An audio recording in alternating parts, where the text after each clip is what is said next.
तो हेलो दोस्तों, इससे पहले हम लोग यहाँ पे हिस्ट्री का कंप्लीट कर चुके हैं, हिंदी का कंप्लीट कर चुके हैं और अभी हम लोग ज्योग्राफी का कंप्लीट कर रहे हैं। जो कि ज्योग्राफी में हम लोग वायुमंडल कंप्लीट कर चुके हैं, झील दर्रे ये सब भी कंप्लीट कर चुके हैं। और अभी हम लोग करेंगे वन घास के मैदान एवं फसलें। तो हम लोग अभी ये करेंगे। और देखिए हम लोग दर्रे जो किए हैं, तो दर्रे से अगर रिलेटेड आपको डिटेल्स में अगर पढ़ना है तो आप यहाँ पे स्कैन कर सकते हैं, इसको वीडियो को पॉज करके आपको एक बार मतलब स्क्रीनशॉट ले लेना है। उसके बाद गूगल लेंस में ये स्क्रीनशॉट जो है इसको क्रॉप करके गूगल लेंस में डाल देना है। चाहे मैं इसको बड़ा कर देता हूँ, आप इसको स्क्रीनशॉट ले लीजिए, क्रॉप करके आपको गूगल लेंस में डाल देना है। तो आप मतलब इससे जो मतलब इससे जिस इसका एक्स्ट्रा फैक्ट भी आप इसमें पढ़ सकते हैं। तो आप लोग थोड़ा देख लीजिएगा इसमें, अगर अगर आपको पढ़ना है तो चलिए हम लोग शुरू करते हैं अभी। वन घास के मैदान एवं फसलें। तो मैंग्रोव वनों में तार, नारियल, केवड़ा, एंगार, केजूरना तथा बंदी पाए जाने वाले वृक्ष है। बेंदी बेंदी सामान्यतः पाए जाने वाली वृक्ष है। तो कौन सा, तो ये देखिए इसके बारे में तो मैंने आपको बताया नहीं। जो कि ये जो बुक है ये गागर में सागर जो कि अंकित सर के द्वारा दिया गया है। तो गागर में सागर RWA का बुक है और हम लोग इसका हिंदी कर चुके हैं, हिस्ट्री कर चुके हैं और अभी हम लोग ज्योग्राफी कंप्लीट कर रहे हैं। तो आप लोग यहाँ पे, और इसका सबका प्लेलिस्ट बना हुआ है, तो आप लोग प्लेलिस्ट पे जाके विजिट करके आप लोग यहाँ पे पढ़ सकते हैं। तो चलिए शुरू करते हैं। तो मैंग्रोव वनों में, एक मिनट पेन निकाल लेता हूँ। तो मैंग्रोव वनों में तार, नारियल, केवड़ा, एंगार, केजूरिना तथा बेंदी सामान्यतः पाए जाने वाले वृक्ष है। चावल की खेती की जाबो प्रणाली भारत के नागालैंड राज्य में प्रचलित है। और सदाबहार वन जो कि पश्चिमी घाट के पश्चिमी ढलानों पर देखे जा सकते हैं। तो कौन सा सदाबहार वन, तो जो कि पश्चिमी घाटी के पश्चिमी ढलानों में देखे जा सकते हैं। उसके बाद यहाँ पे देखिए भारत के उत्तरी तथा पश्चिमी भाग में कांटेदार पेड़ एवं झाड़ियाँ पाई जाती है। तो कहाँ, तो ये भारत के उत्तरी तथा पश्चिमी भाग में, भारत के उत्तरी तथा पश्चिमी भाग में कांटेदार पेड़ एवं झाड़ियाँ पाई जाती है। उसके बाद करेवा मिट्टी जो कि केसर की खेती के लिए उपयुक्त है। कौन सा, करेवा मिट्टी केसर की खेती के लिए उपयुक्त है। कश्मीर में इसकी खेती को की जाती है, कश्मीर में इसकी खेती की जाती है। तो कश्मीर में इस पर केसर की खेती की जाती है। तो करेवा मिट्टी केसर की खेती के लिए उपयुक्त है और कश्मीर में इस पर केसर की खेती की जाती है। और उत्तरी मैदान का सबसे बड़ा हिस्सा जो पुरानी जलोढ़ से बना है उसे क्या कहते हैं, तो उसे बांगर कहते हैं, तो उसे बांगर कहते हैं। उत्तरी मैदान का सबसे बड़ा हिस्सा जो पुरानी जलोढ़ से बना है उसे बांगर कहते हैं। और नीलगिरी पर्वत जो कि चाय, कॉफी तथा नीलगिरी तेल के लिए जाना जाता है। तो नीलगिरी पर्वत चाय, कॉफी तथा नीलगिरी तेल के लिए जाना जाता है। उत्तरी गोलार्ध के उच्च आकांक्षों जो कि 50 डिग्री से 70 डिग्री में शानदार शंकुधारी वनों को टेगा वन भी कहते हैं। उत्तरी गोलार्ध के उच्च आकांक्षों में 50 डिग्री से 70 डिग्री में शानदार शंकुधारी वनों को टेगा वन भी कहते हैं। उसका बाद टेगा वन में पाए जाने वाले वृक्ष जो कि लंबे, नरम व मुलायम होते हैं, जैसे चीर और देवदार आदि, ये सब लंबे और नरम और मुलायम होते हैं मतलब। उसके बाद लानोज जो कि वेनेजुएला और कोलंबिया में के उष्णकटिबंधीय घास स्थल है। लानोज जो कि वेनेजुएला और कोलंबिया के उष्णकटिबंधीय घास स्थल है। और वेल्ड जो कि दक्षिण अफ्रीका की शीतोष्ण कटिबंधीय घास स्थल है। वेल्ड जो कि दक्षिण अफ्रीका के शीतोष्ण कटिबंधीय घास स्थल है। और आर्कटिक क्षेत्र में पाए जाने वाले वनों का तुरावन कहते हैं, तुंद्रावन कहते हैं। आर्कटिक क्षेत्रों में पाए जाने वाले वनों को तुंद्रावन कहते हैं, तुंद्रावन। भारत के में सबसे अधिक मैंग्रोव वनों का क्षेत्र पश्चिम बंगाल में पाया जाता है। भारत में सबसे अधिक मैंग्रोव वनों का क्षेत्र पश्चिम बंगाल में पाया जाता है।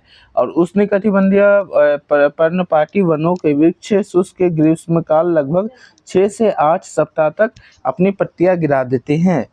और सीढ़ीदार खेत पहाड़ी या फिर पर्वतीय प्रदेशों की ढलान वाली भूमि पर बनाए जाते हैं। तो कौन सा, सीढ़ीदार खेत पहाड़ी या पर्वतीय प्रदेशों की ढलान वाली भूमि पर बनाए जाते हैं। पीट मिट्टी कौन सा है? तो भारी वर्षा और उच्च आर्द्रता वाले क्षेत्रों में पाई जाती है। कौन सा? तो पीट मिट्टी भारी वर्षा और उच्च उच्च आर्द्रता वाले क्षेत्रों में पाई जाती है। और उष्णकटिबंधीय आर्द्र पर्णपाती वन जो कि 100 से 200 सेंटीमीटर वर्षा वाली क्षेत्र में पाए जाते हैं। तो उष्णकटिबंधीय आर्द्र पर्णपाती वन जो कि 100 से 200 सेंटीमीटर वर्षा वाली क्षेत्रों में पाए जाते हैं। तो कौन सा? उष्णकटिबंधीय। उसके बाद और भी है, तो अभी हम लोग तालाब, वन और झील प्राकृतिक परितंत्र है, जबकि गार्डन एक कृत्रिम परितंत्र है। तो कौन सा? तालाब, वन, झील प्राकृतिक परितंत्र है, जबकि गार्डन एक कृत्रिम परितंत्र है। अन्य प्राकृतिक तंत्र जो कि परितंत्र या फिर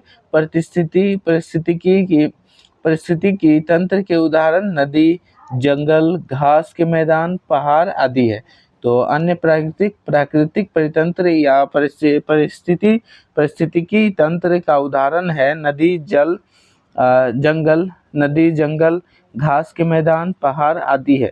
तो कृत्रिम परिस्थिति या परितंत्र के उदाहरण चिड़ियाघर, मछली घर, वनस्पति उद्यान आदि है। कृत्रिम परिस्थिति की या परितंत्र के उदाहरण चिड़ियाघर, मछली घर, वनस्पति उद्यान आदि है। और नल्ला वाला वनों की श्रेणी नल्ला माला वनों की श्रेणी नल्ला माला श्रेणियों में स्थित है, जो पूर्वी घाटी का एक भाग है। यह वन श्रेणी आंध्र प्रदेश एवं तेलंगाना में फैली हुई है। नल्ला माला वनों की श्रेणी नल्ला माला श्रेणियों में स्थित है, जो पूर्वी घाट का एक भाग है। यह वन श्रेणी आंध्र प्रदेश और तेलंगाना में फैली हुई है। और वेल्स जो कि शीतोष्ण कटिबंधीय घास के मैदान है, जो दक्षिणी अफ्रीका में पाए जाते हैं। वेल्स जो कि शीतोष्ण कटिबंधीय घास का मैदान है, जो दक्षिणी अफ्रीका में पाए जाते हैं। वेल्स कौन है? तो शीतोष्ण कटिबंधीय घास है, जो घास के मैदान है, जो दक्षिणी अफ्रीका में पाए जाते हैं। डाउन्स जो कि ऑस्ट्रेलिया में पाए जाने वाले शीतोष्ण कटिबंधीय घास स्थल है। डाउन्स जो कि ऑस्ट्रेलिया में पाए जाने वाले शीतोष्ण कटिबंधीय घास स्थल है। प्रेरीज क्या है? तो उत्तरी अमेरिका तथा पंपास, अर्जेंटीना, उरुग्वे एवं ब्राजील में पाए जाने वाली शीतोष्ण कटिबंधीय घास स्थल है। प्रेरीज जो कि उत्तर अमेरिका तथा पंपास, अर्जेंटीना, उरुग्वे एवं ब्राजील में पाए जाने वाले शीतोष्ण कटिबंधीय घास स्थल है। तो और डाउन्स कौन सा है? तो डाउन्स ऑस्ट्रेलिया में पाए जाने वाला शीतोष्ण कटिबंधीय घास स्थल है। और वेल्स कौन है? तो शीतोष्ण कटिबंधीय घास के मैदान, जो दक्षिण अफ्रीका में पाए जाते हैं। तो देखिए यहाँ वेल्स कौन है? तो वेल्स दक्षिण अफ्रीका में पाया जाता है। डाउन्स ये ऑस्ट्रेलिया में पाया जाता है। प्रेरीज ये उत्तरी अमेरिका या फिर पंपास में अर्जेंटीना, उरुग्वे, ब्राजील में पाया जाने वाला है। और देखिए यहाँ पे मतलब शीतोष्ण कटिबंधीय है। तो देखिए डाउन्स ये कहाँ है? डाउन्स ये आपका ऑस्ट्रेलिया में, वेल्स आपका अफ्रीका में, और प्रेरीज उत्तर अमेरिका से लेके पंपास, अर्जेंटीना, उरुग्वे एवं ब्राजील में पाए जाने वाली शीतोष्ण कटिबंधीय घास स्थल है। और नकदी फसलें ये वो फसलें होती है जो आर्थिक लाभ के लिए पैदा की जाती है, जैसे गन्ना, कपास, तंबाकू, चाय, कॉफ़ी, मसाले, फल, फूल, सब्जियां आदि। तो नकदी फसलें ये वो फसलें होती है जो आर्थिक लाभ के लिए पैदा की जाती है, जैसे गन्ना, कपास, तंबाकू, चाय, कॉफ़ी, मसाले, फल, फूल, सब्जियां आदि। अच्छा, स्टेपी जो कि मध्य एशिया एवं पूर्वी यूरोप के शीतोष्ण कटिबंधीय घास स्थल है। कौन सा? स्टेपी जो कि मध्य एशिया एवं पूर्वी यूरोप के शीतोष्ण कटिबंधीय घास स्थल है। और ये सनोवर जो कि सिल्वर फर, और हपुसा जो कि जूनिपर्स, देवदार जो कि पाइन, और भोज वृक्ष जो कि भारत में पाए जाने वाले पर्वतीय वनों के वृक्ष है। कौन सा? सनोवर जिसको सिल्वर फॉर भी कहते हैं, हपुसा जिसको जूनिपर्स भी कहते हैं, देवदार जिसको पाइन भी कहते हैं इंग्लिश में, और भोज वृक्ष जो कि जिसको बर्च भी कहते हैं, ये भारत में पाए जाने वाले पर्वतीय वनों की वृक्ष है। उसके बाद अल्पाइन वनस्पति, जो कि अल्पाइन वनस्पति हिमालय के पर्वतीय क्षेत्र में पाई जाती है, और यहाँ पे अल्पाइन वनस्पति जो कि हिमालय के पर्वतीय क्षेत्र में पाई जाती है। और ऋतु का नाम, प्रमुख फसलें, तो रबी फसलें। रबी फसल कौन है, तो गेहूं, जौ, चना, सरसों आदि रबी फसल है। गेहूं, जौ, चना, सरसों आदि। गेहूं गेहूं गेहूं, जौ, चना, सरसों आदि रबी फसल है। खरीफ फसल है ज्वार, बाजरा, मक्का, धान आदि। रबी फसल है ये आपका गेहूं, जौ, चना, सरसों आदि। खरीफ फसल है ज्वार, बाजरा, मक्का, धान आदि। उसके बाद जायद फसल है तरबूज, खरबूज, खीरा, ककड़ी आदि। ये सब जायद फसल है। देखिए ग्वार, बाजरा और रागी प्रमुख शुष्क भूमि फसलें हैं। तो कौन सा, ग्वार, बाजरा, रागी, ये सब प्रमुख शुष्क भूमि फसलें हैं। और आर्द्र भूमि फसलें कौन है, तो चावल, जूट, गन्ना आदि, ये सब आर्द्र भूमि फसल है। और यहाँ पे हम लोग ये वन, घास के मैदान और दोआब क्षेत्र यहाँ पे हम लोग कंप्लीट कर चुके हैं। अगर इसको और भी डिटेल्स में आपको पढ़ना है तो आप इसको जो स्क्रीनशॉट मार लीजिएगा, ऐसे मतलब इसको क्रॉप कर लीजिएगा। उसके बाद जो गूगल लेंस का जो लेंस मतलब गूगल लेंस होता है, उसमें आप इसको अपलोड कर देना है। उसमें आपको वीडियो मिल जाएगा जो कि इसको डिटेल्स में पढ़ाया जाएगा। तो आशा करता हूँ आपको ये वीडियो अच्छा लगा होगा। वीडियो अच्छा लगा तो वीडियो को लाइक करें, चैनल को सब्सक्राइब करें। फिर मिलते हैं अगली वीडियो में। जय हिंद।